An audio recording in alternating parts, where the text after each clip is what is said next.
nichangie wizara hii muhimu ya Katiba na Sheria. Mheshimiwa Spika, ningeomba nianze kwa kunukuu kifungu ibara ya 74 ibara ndogo ya 8 ya Katiba ya Jamhuri ya Muungano wa Tanzania inayosema Bunge laweza kutunga sheria kwa ajili ya kuweka masharti ya kuweka utaratibu wa kusimamia uchaguzi wa wabunge wanaowakilisha majimbo ya uchaguzi. Mheshimiwa Naibu Spika, nimeanza na quotation hiyo kwa sababu uongo ukisemwa sana na usipotolewa ufafanuzi unageuka kuwa kweli.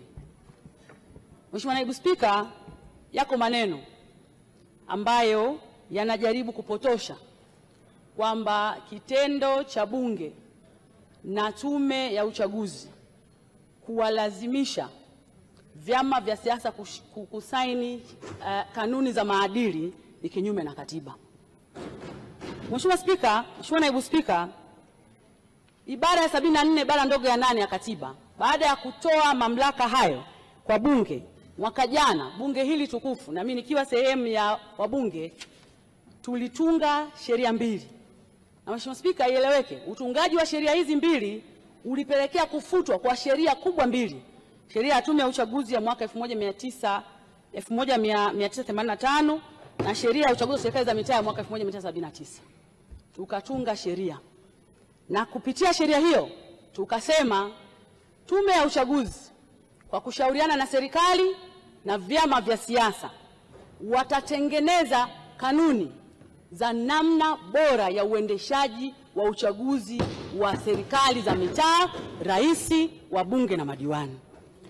Mheshimiwa Naibu Spika, pamoja na masharti yote, mkataba huu ambao Tume ya Uchaguzi itakiwa kuutengeneza ulikuwa unavilazimisha vyama vya siasa na wagombea kwanza kujadiliana masharti yepi ya uchaguzi wanayataka, lakini pili, wagombea na vyama vya siasa ni lazima wasaini masharti hayo ili kwanza tuweze kufanya uchaguzi wenye staha, uchaguzi wa kuheshimiana, uchaguzi wa kufuata sheria, kanuni, mienendo, taratibu na mila za Mtanzania. Mheshimiwa Spika, wako ndugu zangu wa Chadema wenyewe wanasema hawako tayari kusaini kanuni za maadili za uchaguzi. Mheshimiwa Spika, kanuni hizi zimetoa adhabu kwa chama ambacho kitakataa kusaini masharti ya uchaguzi, na imewekwa clear kwamba watu hao hawatoshiriki uchaguzi, na sio uchaguzi mkuu wa mwaka 2025 tu, na chaguzi zote ndogo zitakazofuata mpaka pale watakapotunga masharti mapya 2030. Mheshimiwa Spika, chama changu cha Chadema kinacho room ya kutoa sababu ya kwa nini walishindwa kushiriki kusaini kanuni, na wanaweza kushawishi tume na msajili wa vyama vya siasa ili waweze kusaini masharti haya, kwa sababu nje ya hapo itakuwa ni uvunjifu wa sheria, ni uvunjifu wa kanuni na uvunjifu wa katiba yenyewe. Mheshimiwa Spika, yapo maneno ya wasomi wanasema hakuna kanuni itakayokwenda kinyume na katiba. It is not true. Mheshimiwa Spika, Naibu Spika, kila haki na wajibu. Huwezi kuomba haki wakati hutaki kutekeleza wajibu. Ni kama tu ambavyo Mheshimiwa Spika, leo hii tunasema huwezi kwenda kupiga kura kama hujajiandikisha kwenye daftari la kupiga kura. Huo ni wajibu wako. Kama hujajiandikisha kwenye daftari, huwezi kupiga kura. Huwezi kulipwa mshahara, Mheshimiwa Naibu Spika, kama hujafanya kazi. Ili ulipwe mshahara ni haki yako ya msingi, ni lazima ufanye kazi. Na huwezi kushiriki uchaguzi kama hujakubaliana na wenzio kwamba yako masharti ya kutunza staha za watu, yako masharti ya kutunza heshima za watu, yako masharti ya kuheshimu sheria za nchi ambayo tunakubaliana sisi, serikali, Tume ya Uchaguzi na vyama vya siasa kwamba tutayafuata kwenye chaguzi zote kuanzia 25 mpaka 30. Mheshimiwa Spika, mimi nawashauri Chadema, hakuna namna ya kusema kwamba watashiriki uchaguzi kama hawatakubaliana na kanuni za uchaguzi. Mheshimiwa Naibu Spika, naomba nifafanue kidogo kuhusiana na hoja yao ya no reform no election. Mheshimiwa Naibu Spika, mwaka jana bunge hili tukufu kwa weledi lilipitia sheria namba 1 na sheria namba 2 ya Tume ya Uchaguzi, Tume Huru ya Uchaguzi, na likapitia sheria ya uchaguzi wa rais, wa bunge na madiwani. Na Mheshimiwa Spika, taratibu za utunzi wa sheria zinataka huko wale wanaoleta yale mapendekezo wakusanye maoni ya wadau.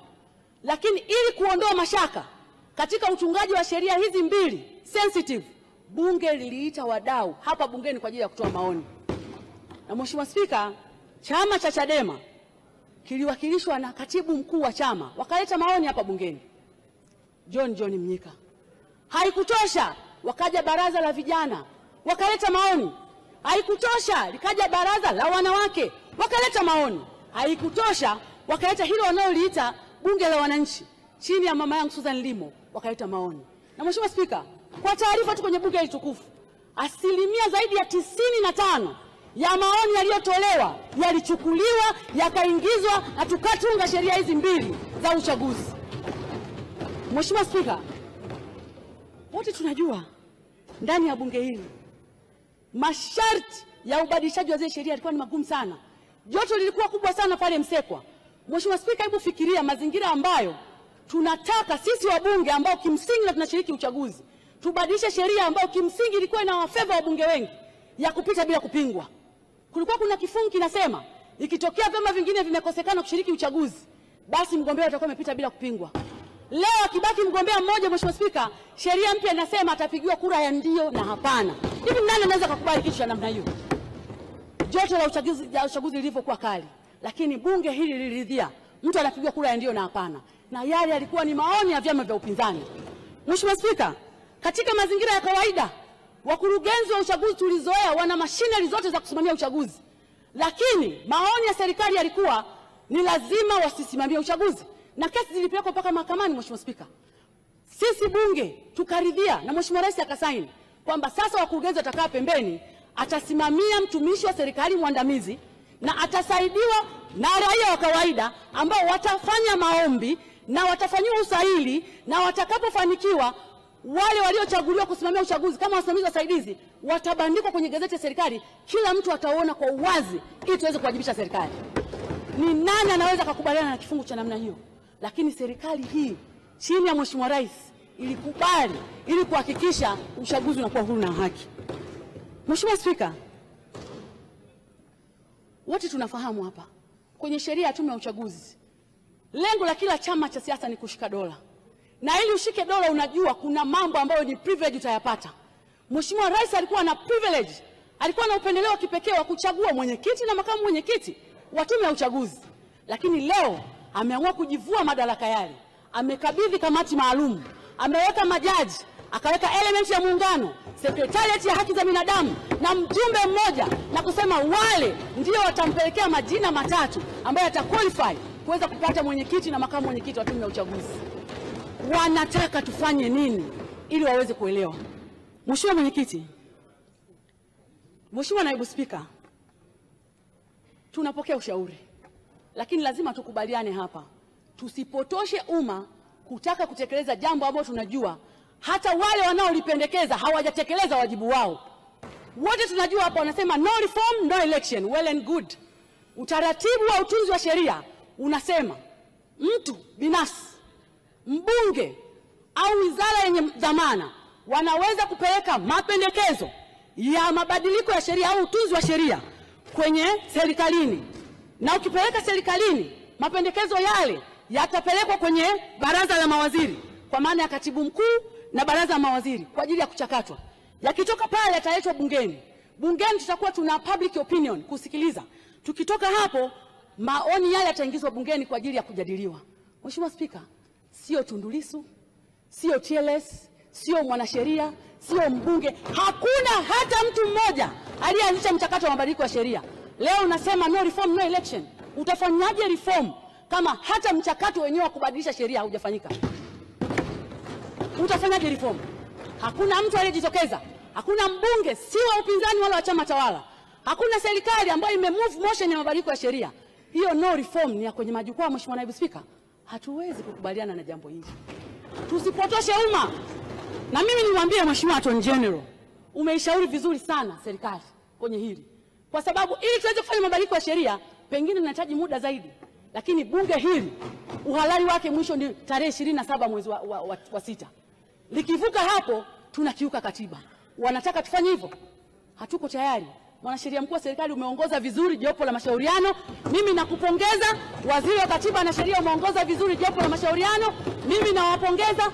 Hatuwezi kufanya mabadiliko ya sheria bila kufata mifumo na utaratibu wa sheria. Mheshimiwa Spika, tukubaliane hapa. Tukubaliane. Hakuna serikali hapa duniani ambayo yani viongozi na wasimamizi wa uchaguzi wanatoka from the vacuum. Haiwezekani. Iwe ni Kenya wanapasifia, iwe ni Ulaya wanapasifia, wote wale wanatokana na uteuzi wa Mheshimiwa Rais. Wote. Na niseme tu, na ndio maana uchaguzi wa mwaka 2015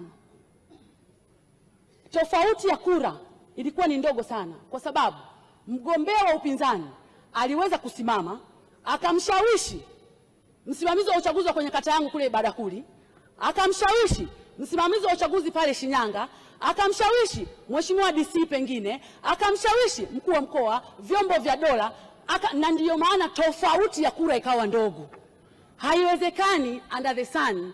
Wewe huwezi kushawishi vyombo vyote hivyo alafu unataka tume ya uchaguzi itoke kutoka kwenye robot. Haiwezekani. Ni lazima tuweke candidates wenye ushawishi ambao wanaweza kushawishi kuanzia ngazi ya taifa mpaka ngazi ya kijiji. Tofauti na hapo, kiweka wanaharakati, ukaweka watu wanaopiga kelele majukwaani. Hata viongozi wa dini hawapendi viongozi wanaotukana matusi hadharani. Hawapendi viongozi wanaodhalilisha watu. Hawapendi viongozi ambao hawaheshimu mifumo. Kila mtu anataka kiongozi ambaye anaheshimu demokrasia na amani ya nchi. Kwa maana hiyo, Mheshimiwa Naibu Spika, mimi na washauri ndugu zangu, sisi tunakwenda kwenye uchaguzi. It is either waende wakasaini form za maadili au wajitoe na hawatoshiriki uchaguzi mpaka 2030. Huo ndio ukweli. Na tusipotoshe jamii kwa kusema kwamba kuna taarifa. Nani taarifa? Ni mimi hapa Mheshimiwa Naibu Spika. Wewe nani? Simama basi. Stella. Stella Fiao.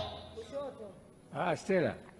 Nilikuwa nataka kumpa tu taarifa Mheshimiwa mzungumzaji kuwa hata maandiko matakatifu yanasema iheshimuni sana mamlaka, maana imetoka kwa Bwana. Mheshimiwa Salome. Mheshimiwa Salome, nimekuongezea muda kidogo. Mheshimiwa Spika, naipokea taarifa ya mdogo wangu Stella Fiao. Na ukweli ni kwamba hata wao wakifanikiwa kuingia madarakani, yani wataona hii sheria kama vile Mheshimiwa Rais Mama Samia Suluhu Hassan alikuwa amelegeza sana. Wataona kama ilikuwa imelegezwa sana. Sidhani kwa utashi walionao wanaweza wakakubali eti washauriwe na kuletewa majina matatu wa msimamizi wa tume huru ya uchaguzi. Sidhani. La mwisho, Mheshimiwa Spika, kwa dakika moja. Iko initiative kubwa sana inafanywa na wizara inayohusiana na utoaji wa msaada wa kisheria. Mheshimiwa Spika, mimi niko kwenye legal field. Kama kuna jambo gumu wa Tanzania linalowafika ni namna ya kufikia haki yao ya kisheria.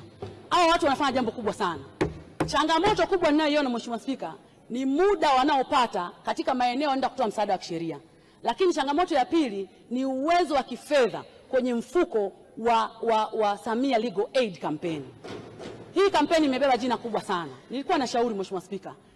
Ushauri kwenye kada ya kisheria ni moja kati ya kada ambayo ni ngumu kidogo kwenye nchi hii. Na shauri ili kuleta ufanisi na tija kwenye nchi hii, mfuko huu upewe hela maalum na utengewe bajeti ya kutosha ili uweze kutekeleza majukumu yao. Nakushukuru sana Mheshimiwa Spika. Asante sana Mheshimiwa Salome. Mkuu wa chuo cha Kilimanjaro Institute of Technology and Management kilichopo Mwenge, Dar es Salaam na chenye ithibati na usajili wa NACTIVATE anapenda kuwatangazia ofa maalum wahitimu wote wa kidato cha 4 kozi mbalimbali za kompyuta zikiwemo Computer Application, ICT for Beginners, PC Maintenance, Video Production, Graphics Design pamoja na CCTV camera. Pia mula mpya wa somo kwa kozi za IT, Business, Hotel Management na Front Office. Kumbuka, sifa yetu kubwa ni ufundishaji kwa njia ya vitendo. Kwa maelezo zaidi, piga 0754864361 au 0766348652. KITM, elimu na ujuzi ni msingi imara.